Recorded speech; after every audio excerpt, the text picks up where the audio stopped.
known to most as an American entrepreneur, voice actor, film producer, or even pioneer of the animation industry. To some, an American hero. Most see Walt's magical road to startling success, but what they do not see is the jarring and lonely stops he took along the way.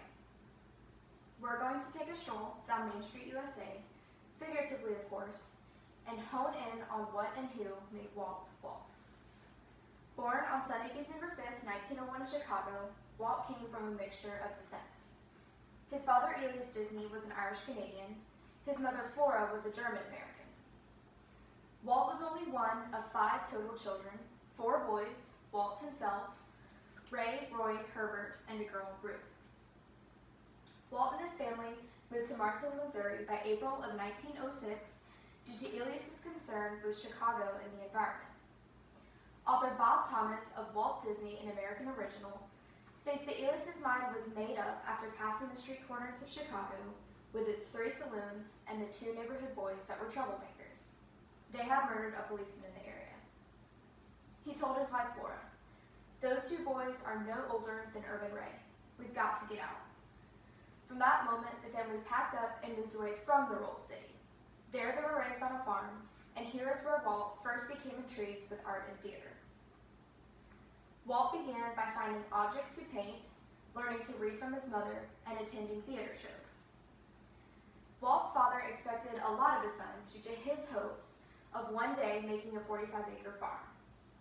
Although it was too much for Irvin Ray as they moved back to Chicago, it couldn't keep the family from up and moving to Kansas City in the spring of 1910.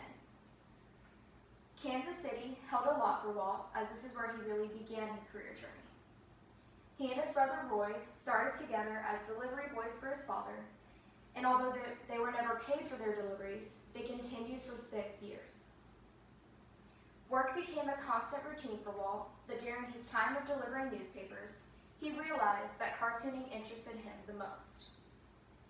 Lying about his age, in 1918, Walt joined the American Ambulance Corps and served in France up until the end of World War I. According to WaltDisney.org, Walt recalled his time in the line of duty as such a valuable experience. It made me more self-reliant. Come 1920, Walt and a friend, Ube Earworks, decided to go in business with each other and formed Earworks Disney Commercial Artists. Earworks did the lettering and drawing, while Walt did the cartooning and sales. The firm lasted only a month. In 1922, Walt went solo, began making films, and called it Laugh-O-Gram Films. It failed and went bankrupt in 1923. When it went bankrupt in 1923, Walt moved out to Hollywood to become a director.